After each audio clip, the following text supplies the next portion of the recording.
बच्चों को मारना उनकी शख्सियत, उनकी पर्सनैलिटी के लिए बहुत ज़्यादा डैमेजिंग और अनफेवरेबल होता है। इसके बावजूद पूरी दुनिया में ही तकरीबन अपनी बात मनवाने के लिए, अपना बच्चों से काम करवाने के लिए मार-पीट का ही सहारा लिया जाता है। इस तरह हमें बच्चों से काम निकलवाना तो बहुत ज़्यादा आसान लग रहा होता है। अगर बच्चे बात नहीं मान रहे तो हमें लगता है कि उनको मार-पीट कर हम अपनी बात उनसे आसानी की वजह से मनवा सकते हैं, और अगर बच्चे हमारी बात नहीं मानते ना, तो हमारी बहुत ज़्यादा ईगो हर्ट हो जाती है।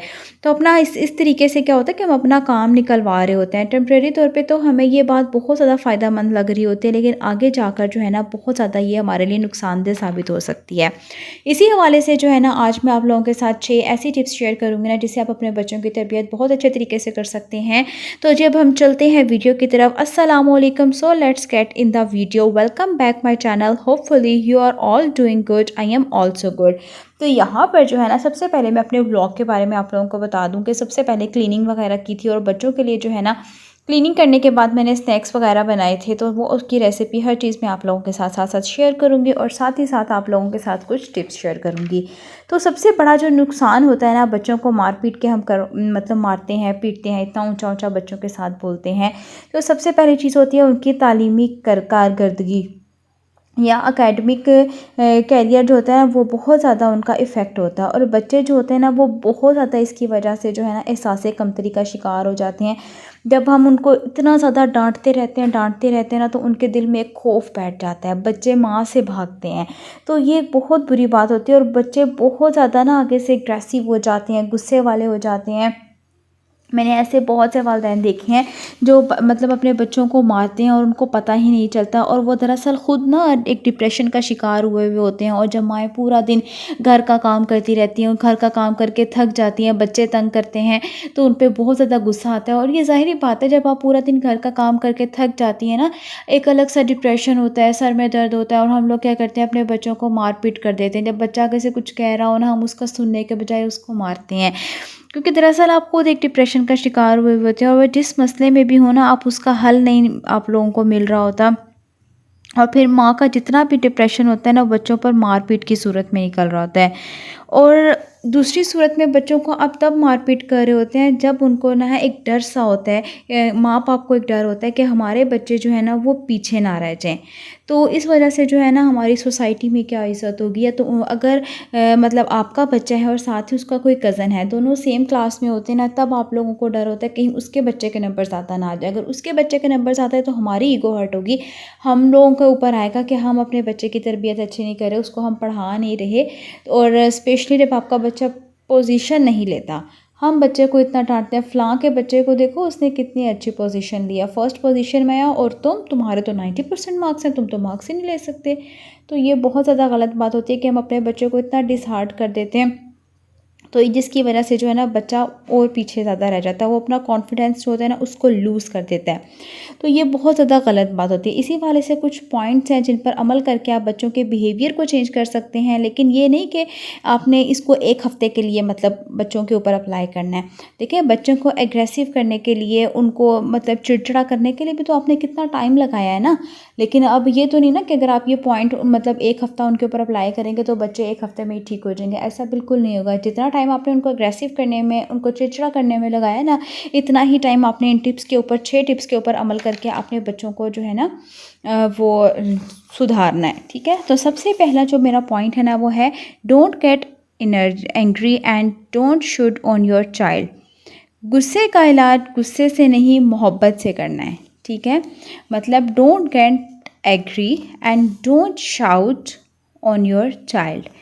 अब क्या है, कभी भी जब भी आपका बच्चा आपके ऊपर गुस्सा करता है, अब स्टार्टिंग है ना, अब आप बच्चे को समझाएंगे कुछ भी, या बच्चा आपके मतलब आप बच्चे के ऊपर शाउट करेंगे, अगर से बच्चा भी आपके ऊपर शाउट करेगा, वो मारेगा, आप उसकी बात नहीं मानेंगे, तो वो बच्चा चिड़चिड़ा हो जाएगा।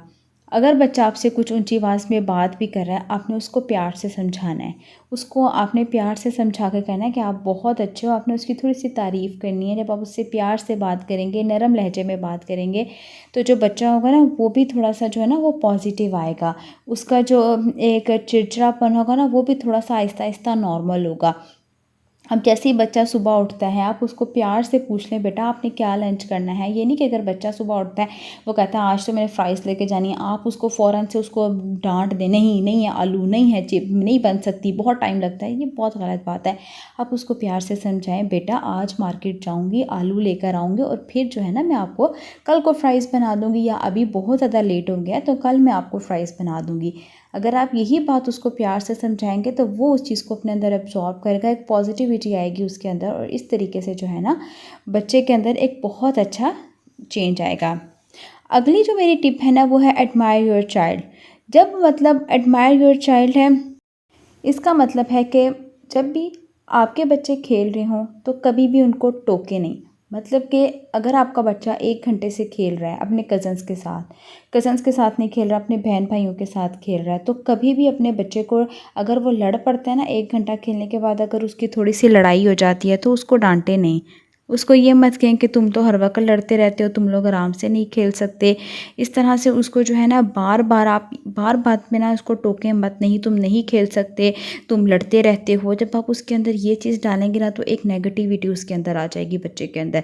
वो कहेगा कि मैं तो हर वक्त लड़ता रहता हूँ, मैं तो खेल ही नहीं सकता।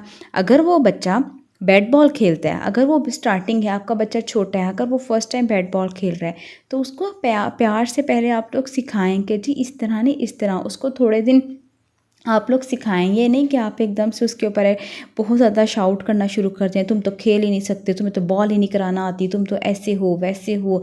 फिर वो बच्चा उस चीज़ को अपने अंदर एब्जॉर्ब कर लेता है, वो कहता है मैं तो ये कर ही नहीं सकता। वही पहले वाली बात आ जाती है कि वो अपना कॉन्फिडेंस बहुत ज़्यादा लूज़ कर लेता है, क्योंकि जब पेरेंट्स बार बार एक चीज़ को बोलते हैं ना तो वो बच्चा अपने अंदर उस चीज़ को एब्जॉर्ब करता है कि नहीं मैं तो ये कर ही नहीं सकता। जब आप उसको पॉजिटिव तरीके से अपने बच्चे को बोलेंगे ना तो वो उस चीज़ को पॉजिटिव तरीके से ही लेगा। अगली जो मेरी टिप आ जाती है ना, टिप नंबर 3, वो है पनिशमेंट और रिवॉर्ड्स। मतलब कि जब भी आपका बच्चा पोजीशन वगैरह लेता है ना तो आप जो है ना उसको कोई ना कोई मतलब उसको दें, कोई तोहफ़ा वगैरह उसको लाज़मी दें। अगर नहीं दे सकते ना तो उसको अप्रिशिएट करें, उसकी थोड़ी सी तारीफ़ कर दें। अगर आप उसको पनिशमेंट दे रहे हैं, ठीक है, तो उसको इतनी ज़्यादा सख्त पनिशमेंट ना दें कि वो आपका बच्चा बर्दाश्त ना कर सके। ठीक है, उसको मार की पनिशमेंट ना दें, उसको इसी तरह थोड़ी बहुत हल्की सी पनिशमेंट दे दें अगर वो बहुत ज़्यादा गलत काम करता है। तो इसके ऊपर भी बाकायदा आपके घर के रूल्स होने चाहिए। उसके अलावा क्या होता है कि सबक पढ़ाई के लिहाज से मैं बात करती हूँ, अगर आप अपने बच्चे को ट्यूशन सेंटर भेज रही हैं, मैंने अक्सर माएँ देखी हैं जो क्या होता है, बच्चा स्कूल से आता है, खाना खाया, बैग उठाया, ट्यूशन चला गया, घर आया, कारी साहब आए, सुपारा पढ़ाया और जी खाना खाया और बच्चा सो गया। हम क्या करते हैं, सब कुछ ट्यूशन वाली बाजी के ऊपर डिपेंड कर देते हैं कि वो ही देखेगी क्या सबक मिल रहा है, क्या करना है। तो और आखिर में क्या होता है कि जब रिज़ल्ट आता है बच्चे का तो वो 0 होता है, और हम क्या करते हैं कि बच्चे के ऊपर शाउट कर रहे होते हैं। ये बच्चे की गलती नहीं होती, ये हमेशा पेरेंट्स की गलती होती है कि जब बच्चा स्कूल से आ रहा है तो उसको ट्यूशन कोशिश करें कि आप ना ही भेजें। जो आप खुद कर सकती हैं ना अपने बच्चे के लिए, वो कभी भी ट्यूशन वाली बाजी नहीं पढ़ा सकती।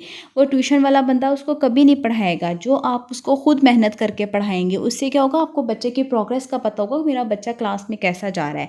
तो कभी भी अपने बच्चे को ट्यूशन वाली बातों के हवाले ना करें और इसका ब्लेम फिर बाद में अपने बच्चे को ना दें कि मेरा बच्चा गलत है, वो नहीं पढ़ सकता। तो ये पेरेंट्स की बहुत बड़ी गलती होती है कि वो पूरा साल बच्चे के ऊपर ध्यान नहीं देते, और जब ध्यान नहीं देते तो एंड में जब रिजल्ट आता है तो वो बच्चे के ऊपर डाल देते हैं। ठीक है, तो इस वजह से अपने बच्चे के ऊपर खुद ध्यान दें।